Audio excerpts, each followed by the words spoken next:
তো গাইস বলো দেখি এটা আমার হাতে কি আছে। তো এটা হলো তেঁতুল, এটা টমেটো, এটা চপিং বোর্ড, আর এখানে আমাদের চাটনি বানানোর প্রিপারেশন চলছে। আর হ্যাঁ, প্রিপারেশন থেকে মনে পড়লো, যেহেতু মাধ্যমিক পরীক্ষা চলছে, তো মাধ্যমিক সব পরীক্ষার্থীদের আমার তরফ থেকে বেস্ট অফ লাক। সবাই পরীক্ষাতে ভালো হোক। আর মাধ্যমিক শেষ হলেই উচ্চ মাধ্যমিক শুরু হবে, আর যারা উচ্চ মাধ্যমিক দিবে আই হোপ তাদের প্রিপারেশন ভালোই চলছে, তাদেরকেও অ্যাডভান্সে বেস্ট অফ লাক। তো এখন ভিডিওতে ফিরে আসি। আর দেখো, এগুলা হচ্ছে তেঁতুল। আর এই তেঁতুলে একটা বিশেষ জিনিস কি জানো? সাধারণত তেঁতুলের স্বাদ কেমন হয়? টক, মানে টকের রাজা বলা হয় তেঁতুলকে, কিন্তু এটা একদমই তার বিপরীত।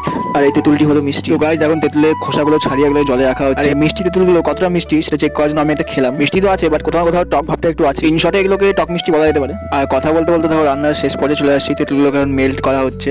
আর এখন গরম কড়াইয়ের মধ্যে তেজপাতা, লঙ্কা আর পরিমাণ মতো সরষা দিয়ে এটাকে হালকা করে ভেজে নিয়ে তারপরে টমেটো দিয়ে দিল।